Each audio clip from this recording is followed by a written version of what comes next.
An Remain Labour peer has declared he wants to sabotage Brexit after a poll revealed almost 80% of the party's members back a second EU referendum.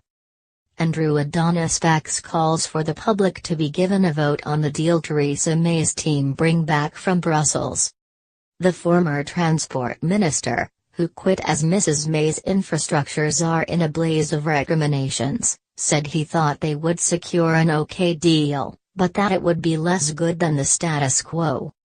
Speaking to LBC Radio, he admitted, "I absolutely do want to sabotage Brexit, but I don't want to do it in an undemocratic way." It came as Tony Blair also ploughed back into the Brexit debate, claiming Labour would annihilate the Tories if it firmly opposed leaving the EU. Lord Adonis said he didn't think Brexit should have been put to a public vote in the first place. "It wasn't an issue of great concern to the British people," he said. Before David Cameron foolishly decided to have this referendum in 2016, opinion polls were showing it was something like the 20th on the list of priorities of the British people. People were much more concerned with things like education, health, jobs. He said the only people for whom it was a big issue were complete headbangers. A study today showed 78% of Labour Party members would support a second referendum on the terms of the Brexit deal.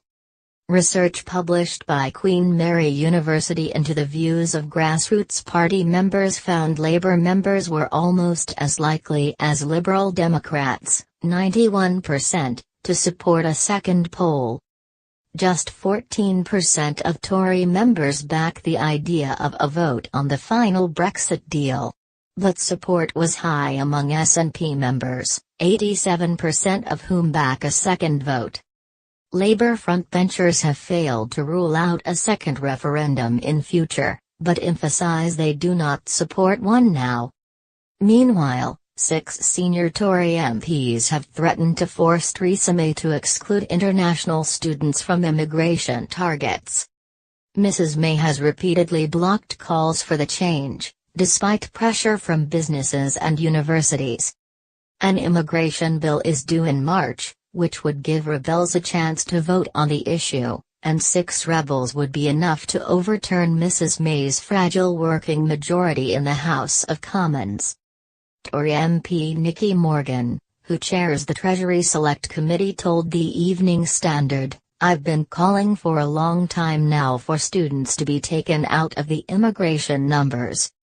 I represent a hugely successful international university which has a big positive impact on our local economy, so needs overseas students, but also, how do we expect to build positive relations with India and China if they think their students aren't welcome?"